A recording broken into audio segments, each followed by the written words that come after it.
भविष्य की पृथ्वी, 24वीं सदी का मध्य। ये वो दौर था जब इंसान ने अपनी तरक्की की ऊंचाइयों को छू लिया था। हमने क्वांटम ऊर्जा से अपने शहरों को रोशन किया, सौरमंडल पर अपना राज स्थापित किया और वॉर्म होल्स के जरिए ब्रह्मांड के दूर दराज के कोनों तक पहुंचने के सपने देखे। मगर हमारा ये सुनहरा ख्वाब एक भयानक हकीकत में बदल गया। वो दिन जब हमारा सामना हुआ द वॉइड बॉर्न से। वे ब्रह्मांड के खालीपन से उभरे, शून्य की तरह काले, जिनकी त्वचा पर कॉस्मिक ऊर्जा के धब्बे भयानक रूप से चमकते थे। उनकी आंखें अथाह गहराई वाली थीं, जो सिर्फ शक्ति और प्रभुत्व को दर्शाती थीं।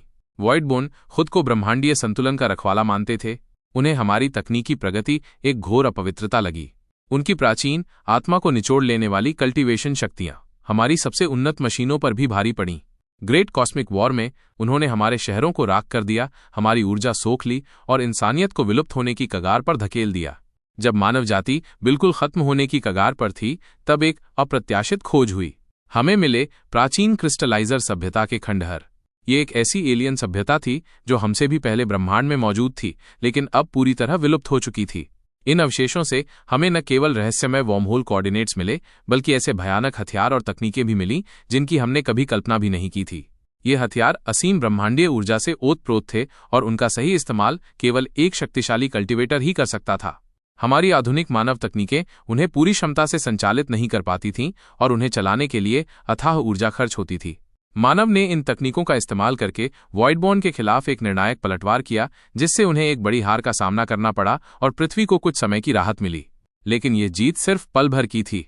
पृथ्वी पर कल्टीवेशन की कोई तकनीक नहीं थी और ऐसे शक्तिशाली कल्टीवेटरों को ढूंढना, उन्हें तैयार करना नामुमकिन सा था। हर बार जब इन हथियारों का इस्तेमाल होता तो हमारे संसाधनों पर भारी बोझ पड़ता, जिससे वे वॉइड बॉर्न के हर अगले हमले का सामना करने में असमर्थ हो जाते। क्रिस्टलाइजर खंडहरों से मिला नया ग्रह जेनेसिस ही हमारी एकमात्र आशा था, एक ऐसी जगह जहां ब्रह्मांडीय ऊर्जा इतनी घनी थी कि इंसान कल्टीवेशन के रास्ते पर चल सके और वॉइड बॉर्न से लड़ने के लिए असली ताकत पा सके।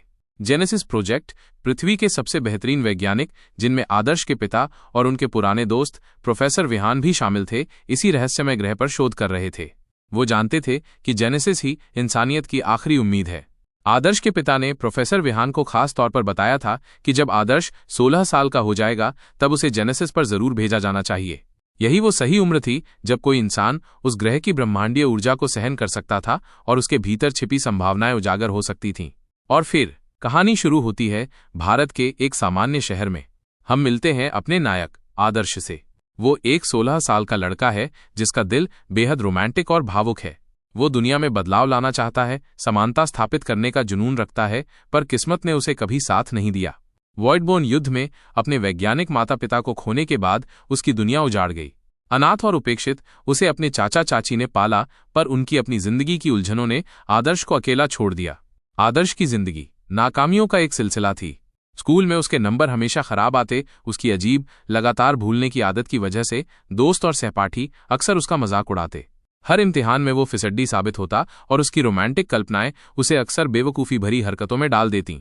समाज में उसे एक नल्ला समझा जाता था, जिससे किसी को कोई उम्मीद नहीं थी। उसे अपनी भूलने की इस आदत का कारण नहीं पता था, लेकिन ये उसकी जिंदगी का एक कड़वा सच था जो उसे अंदर ही अंदर खोखला कर रहा था। इस अंधेरे में अपनी किस्मत से हारा हुआ पर अंदर से बदलाव की लौ को जगाए हुए आदर्श को एक अप्रत्याशित मौका मिला। प्रोफेसर विहान, जिन्होंने आदर्श के पिता के साथ जेनेसिस प्रोजेक्ट पर काम किया था और जो आदर्श के पिता की इच्छा और आदर्श की छिपी हुई प्रतिभा को जानते थे, उन्होंने आदर्श में एक संभावना देखी।